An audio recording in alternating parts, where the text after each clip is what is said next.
সবাইকে স্বাগত আমাদের ইউটিউব চ্যানেল ক্র্যাক বেঙ্গলে। আমি জুয়েল স্যার, তোমরা জানো তোমাদেরকে সায়েন্স পড়াচ্ছি কন্টিনিউ। আজকে তোমাদের রসায়নবিদ্যা বা কেমিস্ট্রির একটা চ্যাপ্টার নিয়ে এসেছি, সেটা হচ্ছে স্ট্রাকচার অফ অ্যাটম, হ্যাঁ, বা পরমাণুর গঠন, যেটা খুবই খুবই ইম্পর্ট্যান্ট একটা চ্যাপ্টার, যেখান থেকে প্রচুর পরিমাণে কোশ্চেন কিন্তু বিশেষ করে রেলেতে ভুরি ভুরি করে আসে, হ্যাঁ, আর তার সাথে সাথে অন্য যে কোনো কম্পিটিটিভ এক্সামেতেই আসবে। তো আজকে সেটা নিয়ে আলোচনা করব এবং সেটা কি জিনিসটা, কোর বেসিসটা কি, কোথায় থেকে কিভাবে হচ্ছে, হ্যাঁ, সেটাকে নিয়ে আলোচনা করব, যাতে তোমাদেরকে মুখস্থ না করতে হয়। কারণ সায়েন্স তো মুখস্থ করা হবে না, তোমাকে বুঝতে হবে। যদি বুঝে যাও তাহলে আর মুখস্থ করার প্রয়োজন পড়ে না, দেখলেই জিনিসটা মনে পড়ে যাবে। তাহলে আজকে স্ট্রাকচার অফ অ্যাটম নিয়ে বলবো। তাহলে দেখো কি, সেটা হচ্ছে যে প্রথমে বুঝতে হবে যে পরমাণুর গঠন, তার মানে পরমাণু জিনিসটা কি, ঠিক আছে? তাহলে পরমাণু জিনিসটা কি সেটা বুঝতে গেলে আমাদেরকে বুঝতে হবে যে পরমাণু জিনিসটা কি না। পরমাণু বলতে কি বুঝো? পরমাণু কি না, আমরা যখন আমাদের শরীরে, জীবের শরীরে যখন বলি, যেটাকে বলি সেল, ঠিক আছে, মানে কোষ, সেই রকমই যে কোনো ম্যাটার, ঠিক আছে, যে কোনো ম্যাটার, যে কোনো ফিজিক্যাল ম্যাটার, হ্যাঁ, যেগুলো কি না অণু পরমাণু দিয়ে গঠিত। যদি আমরা সেই পদার্থটাকে, সেই এলিমেন্টগুলোকে মাইক্রোস্কোপে ফেলে যদি দেখি, তাহলে কি দেখব? এই পেনটাই যদি ধরে নিই, মানে এটা একটা প্লাস্টিক দিয়ে গঠিত, তাহলে এটাকেই যখন আমি মাইক্রোস্কোপে দেখবো, এটা বাইরে থেকে দেখে মনে হচ্ছে যেন কি না একটাই কোনো একটা বস্তু দিয়ে গঠিত এবং এটা প্লেন, কিছু বোঝা যাচ্ছে না। বাট যখন আমরা মাইক্রোস্কোপে দেখব, কি দেখব? যে এই প্লাস্টিকটাও কি না অনেক ছোট ছোট ছোট ছোট ব্লক নিয়ে গঠিত। সেই ব্লকগুলো কি? সেই ব্লকগুলো হয়ে গেল অণু। আবার এই যে তোমরা ছবিতে দেখতে পাচ্ছ যে গ্রাফিক্সের মাধ্যমে কি না, এখানে একটা একটা অ্যাটমের ছবি দেওয়া হয়েছে। এই যে জিনিসটা দেখছো, এই পুরো জিনিসটা একটা অ্যাটমের ছবি কিন্তু দেখানো হয়েছে, ঠিক আছে? তাহলে এটাকে বড় করে দেখানো হয়েছে। যদি আমরা কোনো, ধরো সাপোজ আমি কি নিলাম না, এক টুকরো লোহা নিলাম, সেই লোহাটাকে যদি আমি মাইক্রোস্কোপে দেখি, তাহলে কি দেখব? দেখবো এরকম অনেক ছোট ছোট ব্লক নিয়ে কিন্তু, সেই ছোট ছোট ব্লক পাশাপাশি পাশাপাশি সব অবস্থান করেছে, দিয়ে কী হয়েছে না জিনিসটা, মানে লোহার এলিমেন্টটা, লোহার টুকরোটা গঠিত হয়েছে। আবার তাহলে এইগুলো কি? এইগুলো হয়ে গেল আমাদের কি না অণু, তাই তো? এগুলো হয়ে গেল আমাদের, এগুলো হয়ে গেল আমাদের অণু, তাই তো? এগুলো হয়ে গেল অণু, বা যেগুলোকে ইংলিশে বলে মলিকিউলস, ঠিক আছে? আবার এইটাকে যদি আমরা ক্রস সেকশন করি, এটাকে যদি আবার মাইক্রোস্কোপে ক্রস সেকশন করি, তাহলে কি দেখব? এটাকে বড় করে যদি দেখি, দেখব এর ভিতরেও কিন্তু ছোট ছোট অনেক এরকম কণা নিয়ে গঠিত, হ্যাঁ, ছোট ছোট কণা নিয়ে গঠিত।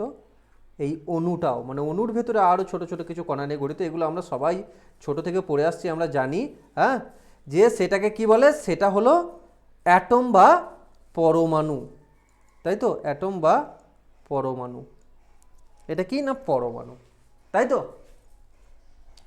তাহলে এই পরমাণু, এই পরমাণুকেও যদি আমরা আবার ক্রস সেকশন করি, তাহলে কি দেখব? তাহলে আমরা এই জিনিসটাকে দেখব, ঠিক আছে? কি না দেখব যে তোমরা ছবিতে দেখতে পাচ্ছ যে পরমাণুর ভিতরে এই যে মেন পার্টটা আমরা দেখতে পাচ্ছি, সেটা কি? সেটাকে বলছে, এখানে লেখা আছে দেখো, সেটাকে বলছে, এখানে লেখা, হ্যাঁ, এই যে কি লেখা আছে, এটা হচ্ছে নিউক্লিয়াস।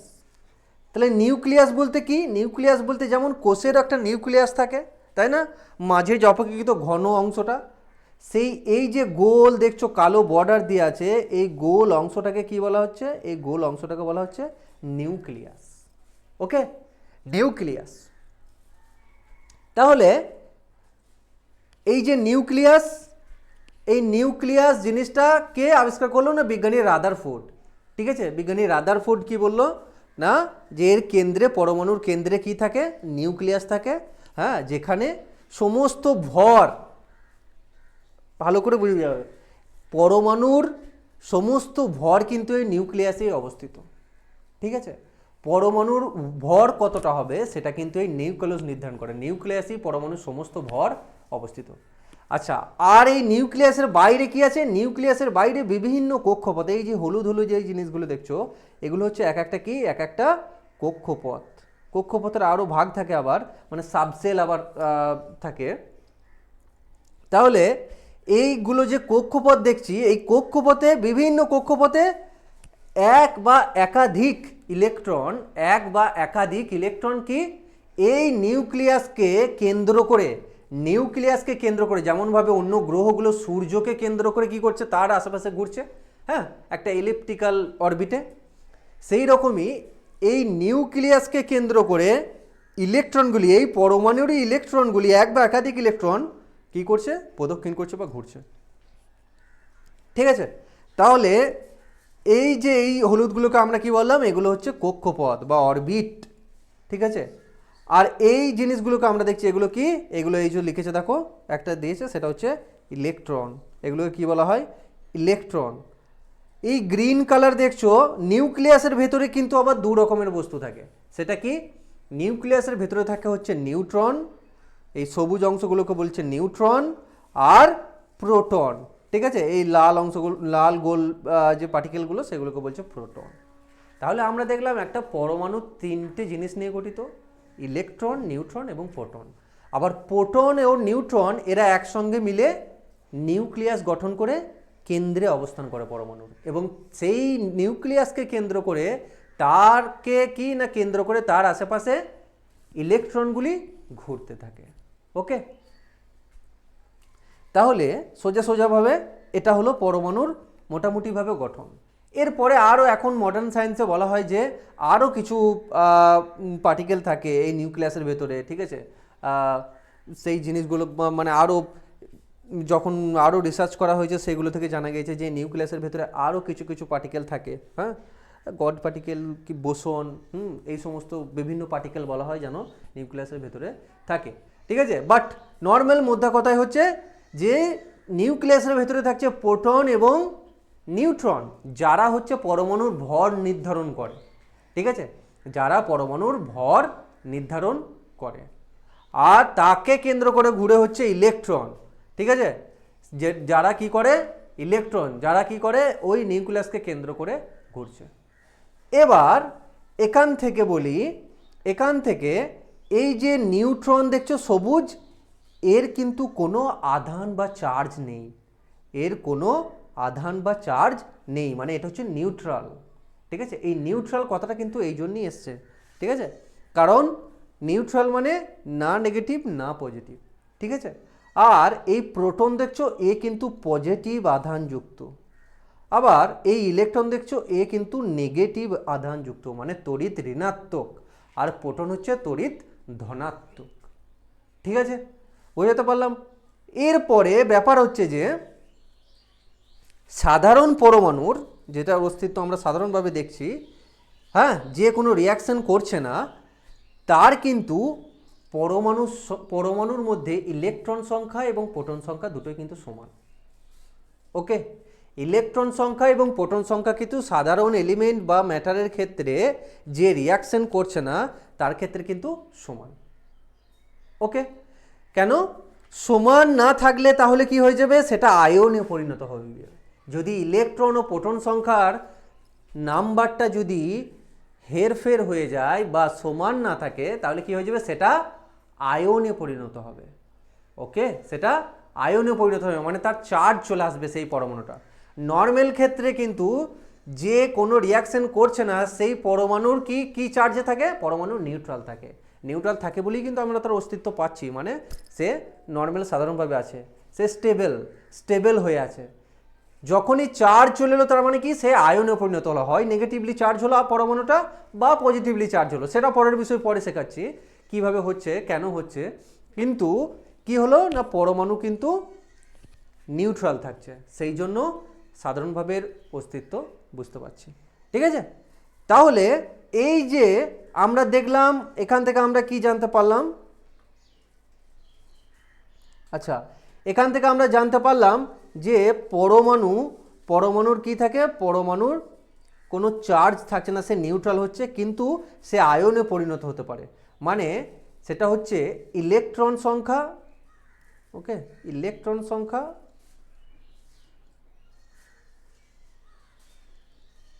ইলেকট্রন সমানই হচ্ছে প্রোটন সংখ্যা।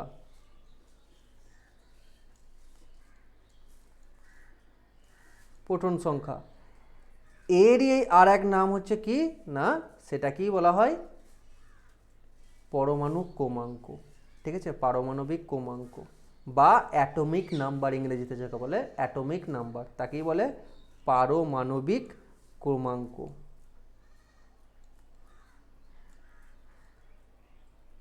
পারমাণবিক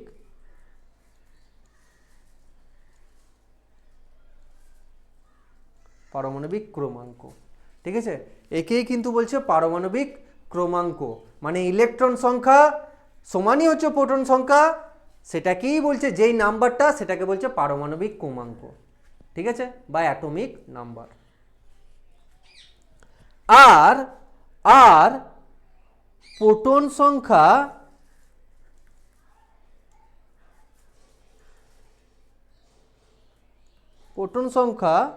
প্লাস নিউট্রন সংখ্যা,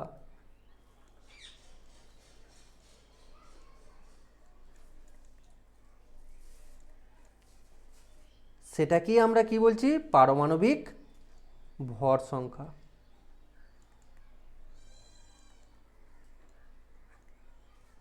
পারমাণবিক ভর সংখ্যা। তাহলে প্রোটন সংখ্যা প্লাস নিউট্রন সংখ্যা, যেই নাম্বারটা পাবো সেটাকে বলবে ওই পরমাণুর পারমাণবিক ভর বা পারমাণবিক ভর সংখ্যা। ঠিক আছে, তাহলে এখান থেকে আমরা বুঝতে পারছি যে পরমাণুর পারমাণবিক ভর কত হবে বা পরমাণুর ভর, সেটা কিন্তু ইলেকট্রনের ওপর নির্ভর করে না। কেন? কারণ ইলেকট্রনের ভর খুবই নগণ্য, তাকে নেগলিজিবল করা যায়, সে তার ভর খুবই নগণ্য। ঠিক আছে, ভর কার সব থেকে বেশি? সব থেকে বেশি ভারী কণা হচ্ছে নিউট্রন। সব থেকে বেশি ভারী কণা হচ্ছে কই না, সেটা হচ্ছে নিউট্রন। আর সব থেকে হালকা হচ্ছে ইলেকট্রন। ঠিক আছে, তাহলে ভর নির্ধারণ করে হচ্ছে প্রোটন ও ইলেকট্রন, তার মানে আমরা পরোক্ষভাবে বলতে পারি নিউক্লিয়াসে কিন্তু পরমাণুর ভর নির্ধারণ করে। ঠিক আছে, আর পরমাণুটার চার্জ কি হবে সেটা কে ঠিক করে? সেটা ঠিক করে হচ্ছে ইলেকট্রন। ঠিক আছে, কারণ প্রোটন নাম্বার কিন্তু চেঞ্জ হচ্ছে না, প্রোটন নিউক্লিয়াসের ভেতরে আঁটোসাঁটোভাবে বদ্ধপরিকর আছে, বাইরের যে ইলেকট্রন তারাই পরিবর্তন হয়ে পরমাণুটার চার্জ নির্ধারণ করে। ঠিক আছে, চলো সেটা পরে শিখছি। তাহলে আমরা কি পেলাম? পারমাণবিক ভর সংখ্যা পেলাম বা পারমাণবিক ক্রমাঙ্ক বা অ্যাটমিক নাম্বার পেলাম, সেটা হচ্ছে ইলেকট্রন সংখ্যা, কারণ ইলেকট্রন সংখ্যা সমানই হচ্ছে প্রোটন সংখ্যা। ঠিক আছে, আর পারমাণবিক ভর সংখ্যা পেলাম, তাই তো। যেমন একটা অক্সিজেনের পরমাণু, তার পরমাণু, তার পারমাণবিক ক্রমাঙ্ক কত আমরা জানি 8, তার ভর সংখ্যা কত স্যার? তার ভর সংখ্যা হচ্ছে 16। ঠিক আছে, তাহলে এই যে 8, 16 এইভাবে কিন্তু পরমাণুকে লেখা হয়।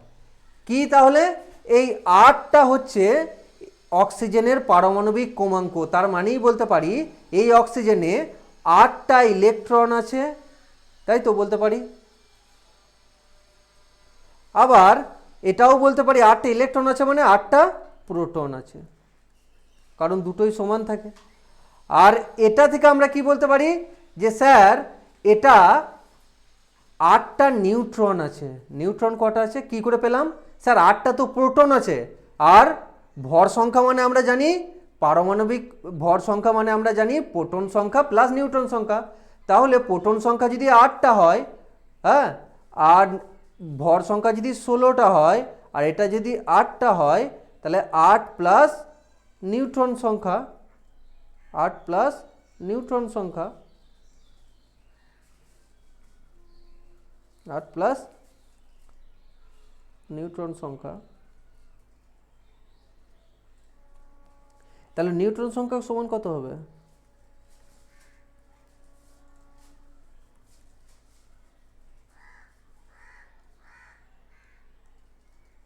নিউট্রন সমান কত হবে? সেটা হবে না 16 মাইনাস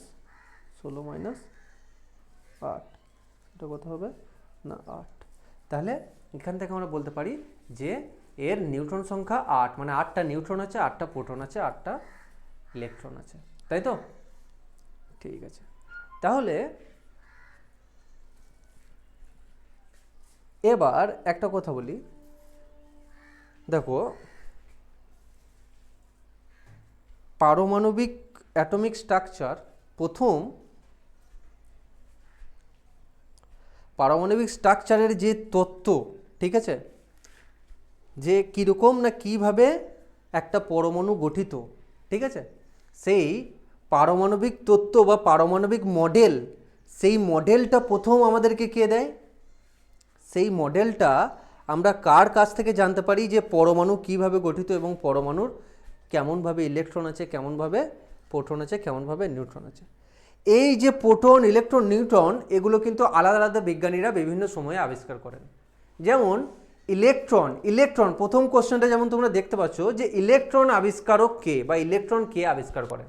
তাহলে আমরা দেখলাম যে বিভিন্ন বিজ্ঞানীরা পরমাণুর মডেল সম্বন্ধে ধারণা দিয়েছে, যেমন বিজ্ঞানী নিলস, যেমন বিজ্ঞানী বোর, ঠিক আছে, যেমন বিজ্ঞানী পল, ঠিক আছে, যেমন বিজ্ঞানী রাদারফোর্ড, যেমন বিজ্ঞানী হচ্ছে তোমার দিয়েছে হচ্ছে কি না হাইজেনবার্গ, ঠিক আছে, বিজ্ঞানী প্ল্যাঙ্ক।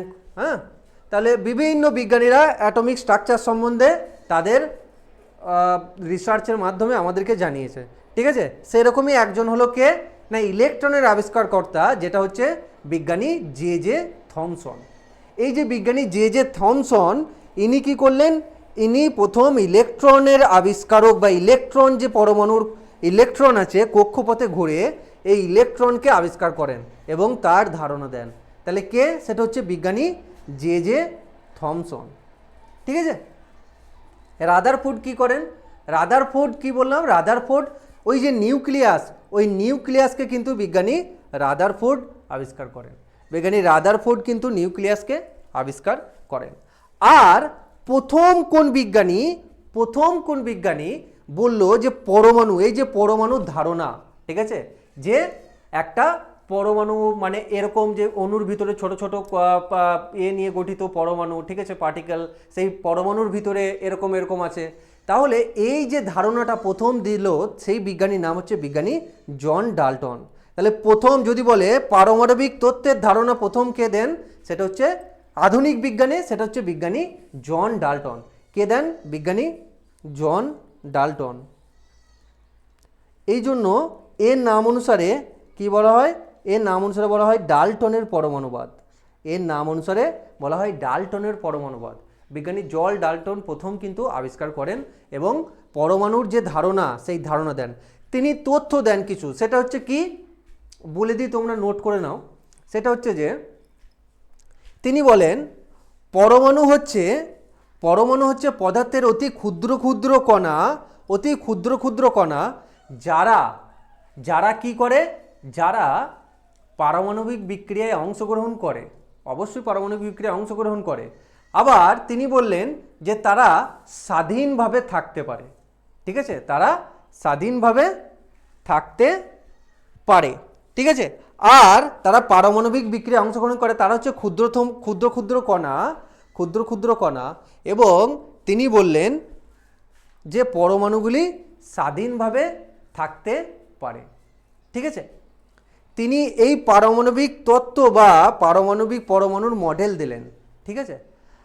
এরপরে তিনি তার পারমাণবিক মডেলে কিছু ত্রুটি ছিল, যেগুলো কিন্তু পরবর্তীকালে বিজ্ঞানী অ্যাভোগাড্রো বলে একজন বিজ্ঞানী, তিনি এসে সেই তত্ত্বটাকে আরও সঠিকভাবে বর্ণনা করেন। যেমন তিনি বলেন পরমাণু অতি ক্ষুদ্র কণা, অবশ্যই ক্ষুদ্র কণা, কিন্তু তারা রাসায়নিক বিক্রিয়ায় অংশগ্রহণ করে নতুন পদার্থ তৈরি করে ঠিকই, কিন্তু তারা স্বাধীনভাবে থাকতেও পারে আবার নাও থাকতে পারে, ঠিক আছে। কিন্তু পরমাণুর ক্ষুদ্র কণা যারা স্বাধীনভাবে থাকতে পারে তাদেরকে বলল তিনি অণু। তাদেরকে কি বললেন? তারা হচ্ছে অণু, ঠিক আছে। যেমন ডাল্টন বলেছিল পরমাণুর ক্ষেত্রে তারা স্বাধীনভাবে থাকতে পারে। কিন্তু বলো সব পরমাণু কি স্বাধীনভাবে থাকতে পারে? যেমন আমরা জানি প্রকৃতিতে হাইড্রোজেন কি আকারে থাকে? অণু আকারে থাকে। কেন? দুটো পরমাণু নিয়ে অণু গঠিত করে, H2 গ্যাস, তাই তো। সে কিন্তু পরমাণু আকারে থাকতে পারে না, ঠিক আছে, আবার অনেক পদার্থ আছে যারা পরমাণু আকারে থাকতে পারে। তাহলে এটাই কিন্তু বিজ্ঞানী অ্যাভোগাড্রো কি অবজার্ভ করে বললেন যে পরমাণু স্বাধীনভাবে থাকতেও পারে আবার নাও পারে, কিন্তু তারা রাসায়নিক বিক্রিয়ায় অংশগ্রহণ করবে এবং কি করবে না নতুন পদার্থের সৃষ্টি করবে। ঠিক আছে, বেশ, তাহলে এটা কে বললো? বিজ্ঞানী জন ডাল্টন। ওকে, চলো নেক্সট কোশ্চেনে যাই। কিছু কোশ্চেন এবার প্র্যাকটিস করি, কোশ্চেনগুলো প্র্যাকটিস করি, তাহলে তোমাদের এখান থেকে কনসেপ্ট ক্লিয়ার হয়ে যাবে এবং কোশ্চেনের সাথে সাথে আরও রিলেটেড যা কিছু কমপ্লেক্সিটি আসবে সেগুলোকে আমি আবার ডিটেলসে তোমাদেরকে বোঝাবো। দেখো কোশ্চেন নম্বর 2তে দেখো, ইলেকট্রনের আবিষ্কারক কে? আচ্ছা, ওই একই কোশ্চেন দুবার রিপিট হয়েছে, যে সেটা কি বললাম না বিজ্ঞানী জে জে থমসন, তাই তো, বিজ্ঞানী জে জে থমসন। চলো 3 নম্বর কোশ্চেন দেখবো, একটি উপাদানের পারমাণবিক সংখ্যা কিসের দ্বারা নির্ধারিত হয়? দেখো যেটা বুঝালাম যে একটি উপাদানের পারমাণবিক সংখ্যা কিসের দ্বারা নির্ধারিত হয়? স্যার পারমাণবিক সংখ্যাটা নির্ধারিত হয় হচ্ছে কি না, আচ্ছা এখানে উত্তরগুলো ভুল আছে, ঠিক আছে, এখানে প্রোটন সংখ্যা ইলেকট্রন সংখ্যা দুটোই হবে। ঠিক আছে, পারমাণবিক সংখ্যা প্রোটন সংখ্যা দ্বারাও বোঝানো হয়, ইলেকট্রন সংখ্যা দ্বারাও বোঝানো হয়। তো এখানে এরকম যদি আর একটা অপশান থাকতো যে ক এবং গ দুটোই হবে, তাহলে সেটা হতো। তো এখানে অপশানটা ভুল আছে, যাই হোক সেটা আমরা কি বললাম যে স্যার ইলেকট্রন সংখ্যার দ্বারাও বোঝানো যায়, প্রোটন সংখ্যা দ্বারাও বোঝানো যায়। তার কারণ কি, ইলেকট্রন এবং প্রোটন সংখ্যা স্যার সমানই থাকে। তাহলে সেটাকেই কি বলি আমরা? সেটাকেই বলি স্যার আমরা পারমাণবিক সংখ্যা।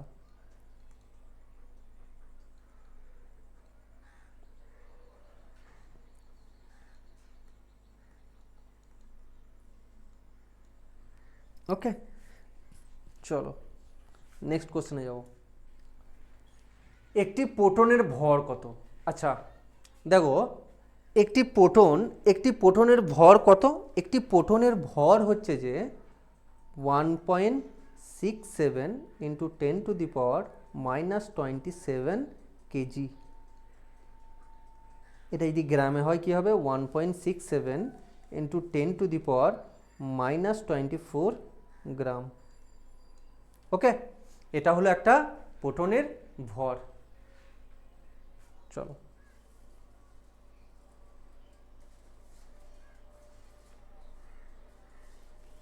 আইসোটোপগুলি কিসে পার্থক্য করে? আচ্ছা আইসোটোপ নিয়ে একটু এবার বলি। আইসোটোপ বা রূপভেদ, আইসোটোপ বা রূপভেদ সেটা কি জিনিস? যখন কোনো পরমাণুর, যখন কোনো পদার্থের, যখন কোনো একই পদার্থের ভিন্ন ভিন্ন পরমাণু বা দুটো পরমাণুর মধ্যে, যখন একই পদার্থের দুটো পরমাণুর মধ্যে কি হয় না তাদের পারমাণবিক ক্রমাঙ্ক এক হয় বা পারমাণবিক সংখ্যা এক হয়, মানে তাদের ইলেকট্রন এবং প্রোটন সংখ্যা এক হয়, কারণ ক্রমাঙ্ক মানেই ইলেকট্রন সংখ্যা, তার মানেই সেটাই সমানই প্রোটন সংখ্যা। তাহলে তাদের পারমাণবিক সংখ্যা বা পারমাণবিক ক্রমাঙ্ক এক হয়, কিন্তু ভর সংখ্যা আলাদা হয়ে যায়। তাহলে ভর সংখ্যা কখন হবে? যদি পারমাণবিক ক্রমাঙ্ক মানে ইলেকট্রন প্রোটন সংখ্যা এক, তাহলে কে পার্থক্য করছে? সেটা হচ্ছে নিউট্রন সংখ্যা আলাদা হয়ে যায়। তখন তাদেরকে ওই একই পদার্থের ওই দুটো পরমাণুকে একে অপরের রূপভেদ বা আইসোটোপ বলা হয়। ওকে, বোঝাতে পারলাম কি বললাম? তাহলে চলো একটা এক্সাম্পল দিলে বুঝতে পারবে। কার্বন খুব বড়, খুব প্রচুর রূপভেদ দেখায়। তার পারমাণবিক ক্রমাঙ্ক কত? স্যার 6। তার ভর সংখ্যা কত? স্যার 12। কার্বনের আরও একটা আমরা রূপভেদ বা অ্যাটম দেখতে পাই, যার পারমাণবিক ক্রমাঙ্ক আমি বলেছি একই, তার মানে 6 হবে, কিন্তু ভর সংখ্যা 13। আরও একটা রূপভেদ দেখতে পাই যার পারমাণবিক ক্রমাঙ্ক 6 কিন্তু এটা 14। তাহলে এই যে 12, 13, 14 দেখতে পাচ্ছি, এখানে দেখতে পাচ্ছি আমরা এটাকে কি বলে? এটাকে বলে স্যার ভর সংখ্যা, পরমাণুর ভর সংখ্যা। তাহলে আমরা দেখতে পাচ্ছি ভর সংখ্যাটা কিন্তু চেঞ্জ হয়েছে, 12, 13, 14। তাহলে আরও ডিটেলসে যদি বলি, তাহলে কি চেঞ্জ হয়েছে আলটিমেটলি? দেখো ভর সংখ্যা মানে আমরা কি জানি? সেটা হচ্ছে প্রোটন সংখ্যা প্লাস নিউট্রন সংখ্যা। তাহলে এখানে তো প্রোটন সংখ্যা, স্যার আপনি বললেন এটা প্রোটন সংখ্যা আবার ইলেকট্রন সংখ্যা বোঝায়, তাহলে প্রোটন সংখ্যা তো 6, তাহলে 12 থেকে যদি 6 বাদ দাও তাহলে সেটা কী পড়ে থাকলো? 6, সেটা হচ্ছে কি নিউট্রন সংখ্যা। কিন্তু এর ক্ষেত্রে দেখো 13 থেকে যদি 6 বাদ দাও তাহলে নিউটন সংখ্যা কত? 7। তার মানে নিউটন সংখ্যাটা কিন্তু চেঞ্জ হয়ে যাচ্ছে, যার ফলে কি হচ্ছে না আইসোটোপগুলোর ভর সংখ্যা চেঞ্জ হয়ে যাচ্ছে। তাহলে সেগুলোকে কি না কিসে পার্থক্য থাকে? নিউট্রন সংখ্যা। চলো অপশান নাম্বার 2 মানে অপশান নাম্বার বি বা খ সেটা ঠিক হবে। নেক্সট কোশ্চেনে যাব। হাইড্রোজেনের কোনটি আইসোটোপ? আচ্ছা, ওই আইসোটোপ নিয়েই কোশ্চেন। হাইড্রোজেন টোটাল 3টে আইসোটোপ দেখায়। হাইড্রোজেন প্রকৃতিতে টোটাল 3টে আইসোটোপ দেখায়। কি কি দেখো, সেটা হচ্ছে একটা হচ্ছে নর্মাল, যেমন আমরা যেটাকে বুঝি যে স্যার হাইড্রোজেনের তো শুনেছি নিউট্রনই থাকে না, তাই না? কারণ হাইড্রোজেন এক এক এক মানে এর পারমাণবিক ক্রমাঙ্ক এক, এর ভর সংখ্যাও এক। তার মানে কি এর পারমাণবিক ক্রমাঙ্ক যেহেতু এক, তার মানে একটা প্রোটন আছে একটা ইলেকট্রন আছে। তাহলে স্যার আমরা তো জানি ভর সংখ্যা মানে হচ্ছে প্রোটন সংখ্যা প্লাস নিউট্রন সংখ্যা। তাহলে এর নিউট্রন সংখ্যা কত? দেখো ভর সংখ্যা এক, সেখান থেকে প্রোটন সংখ্যাটা বাদ দিয়ে দাও, তাহলে সেটাই নিউট্রন পড়তে হবে কত? 0। তার মানে এর কোনো নিউট্রন থাকে না। ঠিক আছে, হ্যাঁ, এর কোনো নিউট্রন থাকে না। এটাই খুবই হালকা, এই এই আইসোটোপটা, এই রূপভেদটা খুবই হালকা। ঠিক আছে, বেশ। আর একটা কি দেখা যায়? আর একটা দেখা যায় এক পারমাণবিক ক্রমাঙ্ক, ভর হচ্ছে 2। তার মানে এখানে আমি বুঝতে পারলাম একটা নিউট্রন চলে এলো। আর একটা কি দেখা যায়? এক পারমাণবিক ক্রমাঙ্ক আর ভর সংখ্যা হচ্ছে 3। তাহলে এই যে 1 2 3 এরা হচ্ছে একে অপরের আইসোটোপ হাইড্রোজেনের, যাদের পারমাণবিক ক্রমাঙ্ক চেঞ্জ হচ্ছে না, একটাই প্রোটন ইলেকট্রন থাকে, কিন্তু নিউট্রন সংখ্যার হেরফেরের জন্য একটাতে থাকছে না, একটাতে একটা আসছে, একটাতে দুটো আসছে, তার জন্য একে অপরের রূপভেদ বা ভর সংখ্যা চেঞ্জ হচ্ছে, একে অপরের আইসোটোপ বলা হচ্ছে। ঠিক আছে, এর মধ্যে থেকে এই যে 1 2 এর নাম কি? একে বলা হয় ডয়টোরিয়াম বা ডিউটেরিয়াম, যাই বলবে, ডয়টোরিয়াম বা ডিউটোরিয়াম। ঠিক আছে, বা ভারী জল, একে কি বলা হয়? বা ভারী জল, ভারী জল বলা হয় কাকে? হাইড্রোজেনের এই 1 2 রূপভেদটাকে, যাকে বলা হয় ডয়টোরিয়াম বা ভারী জল বা ডিউটোরিয়াম। তাহলে অপশন নাম্বার এ হচ্ছে সঠিক অ্যান্সার। এই তিনটাকে কি বলা হয়? একে বলা হয় প্রোটিয়াম। ঠিক আছে, প্রোটিয়াম বা পোট্রিয়াম। ঠিক আছে, হ্যাঁ, এই 1 3 একে বলা হয় প্রোটিয়াম বা পোট্রিয়াম। ঠিক আছে, চলো নেক্সট কোশ্চেন যাব। একটি পারমাণবিক কেন্দ্রিক তত্ত্বে কি থাকে? একটি পারমাণবিক কেন্দ্রিক তত্ত্বে বা the nuclear of an atom contains, মানে একটা পরমাণুর নিউক্লিয়াস কি কি নিয়ে গঠিত? আগেই বললাম একটা পরমাণুর নিউক্লিয়াস কি নিয়ে গঠিত, সেটা হচ্ছে আমাদের কি না প্রোটন এবং নিউট্রন নিয়ে। প্রোটন এবং নিউট্রন নিয়ে আমাদের নিউক্লিয়াস, মানে যে কোনো পদার্থের নিউক্লিয়াস গঠিত। চলো নেক্সট কোশ্চেন যাব। সেটা হচ্ছে যে নিউট্রন কে আবিষ্কার করেন? দেখো, তাহলে ওই যে বললাম জে থমসন কি আবিষ্কার করলো? Sir electron. ঠিক আছে, রাদারফোর্ড স্যার নিউক্লিয়াস আবিষ্কার করলো। ঠিক আছে, গোল্ডস্টাইন স্যার তিনি প্রোটন আবিষ্কার করলেন। হ্যাঁ, আর নিউট্রন কে আবিষ্কার করছে? স্যার সেটা আবিষ্কার করছে বিজ্ঞানী চ্যাডউইক। কে? বিজ্ঞানী চ্যাডউইক নিউট্রন আবিষ্কার করছে। চলো নেক্সট কোশ্চেন যাবো।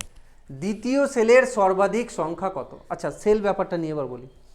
আমি তো বললাম স্যার পরমাণুর ইলেকট্রনগুলি পরমাণুর বাইরে বিভিন্ন কক্ষপথে পরমাণুর নিউক্লিয়াসকে কেন্দ্র করে ঘোরে।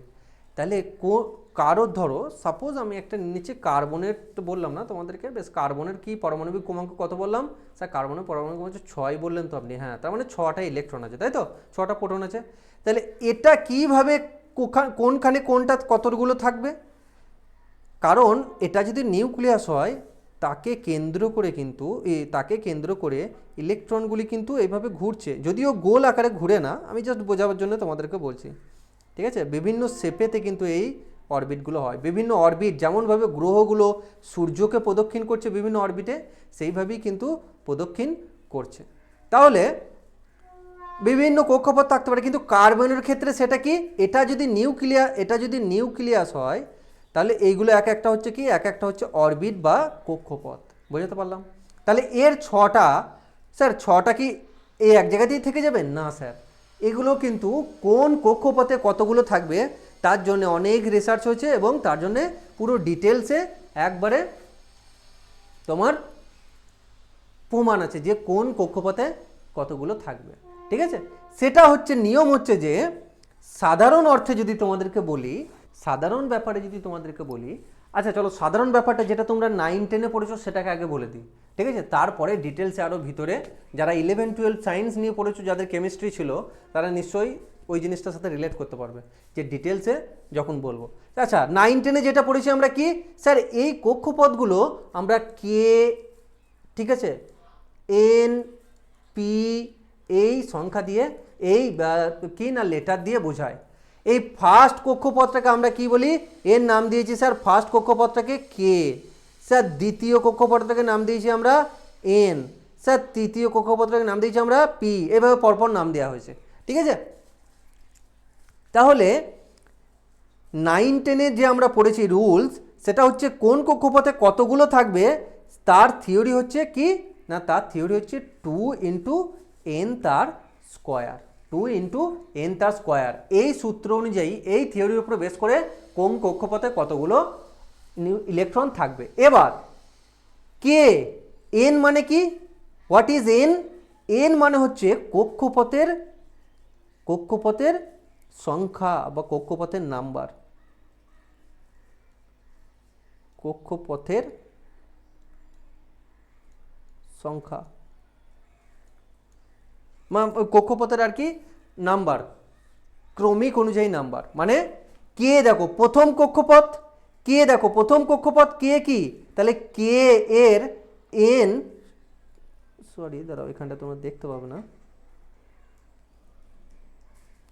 তাহলে কে এর এন সমান কত 1, কারণ কি প্রথম কক্ষপথ, তার মানে কোন নাম্বারে ওই কক্ষপথটা আছে, কে এটা প্রথম আছে। তাহলে কে তে কতগুলো ইলেকট্রন ধরবে স্যার, আপনি তো বললেন 2 × n স্কোয়ার, এন মানে 1, হ্যাঁ এন মানে 1 তার স্কোয়ার, তার মানে কি পাবো 2 × 1 স্কোয়ার 1, তার মানে 2। স্যার তাহলে কে তে দুটো থাকবে, হ্যাঁ অবশ্যই দুটো থাকবে। আচ্ছা চলো এতে কটা থাকবে দেখি, স্যার এন মানে তো তাহলে তো 2 × n স্কোয়ার, এন মানে তো 2, হ্যাঁ 2 নম্বরে আছে তার স্কোয়ার, তাহলে 2 × n স্কোয়ার মানে 4, তাহলে স্যার এটা কি 8টা থাকবে, হ্যাঁ 8টা থাকবে, ঠিক আছে? সেইভাবে পি এর ক্ষেত্রে তখন কি হয়ে যাবে, পি এর ক্ষেত্রে হয়ে যাবে 18, কারণ 9 হয়ে যাবে 3 × 9, 9 × 2 = 18, 18টা হয়ে যাবে। তাহলে এই যে কে কটা থাকলো, দুটো। তাহলে আমরা যদি কার্বনের বার করি তাহলে কি হবে, কে তে হলো দুটো প্লাস আর কি হলো এনেতে হলো কটা, দুটো হয়ে গেল, আর কটা পরে থেকে যায় 4টে, তাহলে এনেতে কটা হলো, এনেতে স্যার 4টে, বাস 6টা হয়ে গেল। ওকে, আর পিতে যাওয়ার দরকারই নেই, এনটাই তো শেষ হলো, এনেতে 8টা ধরবে, হলো 4টে, বুঝতে পারলাম? বেশ, তাহলে এইভাবে কিন্তু কক্ষপথে ইলেকট্রন বিন্যাস হয়।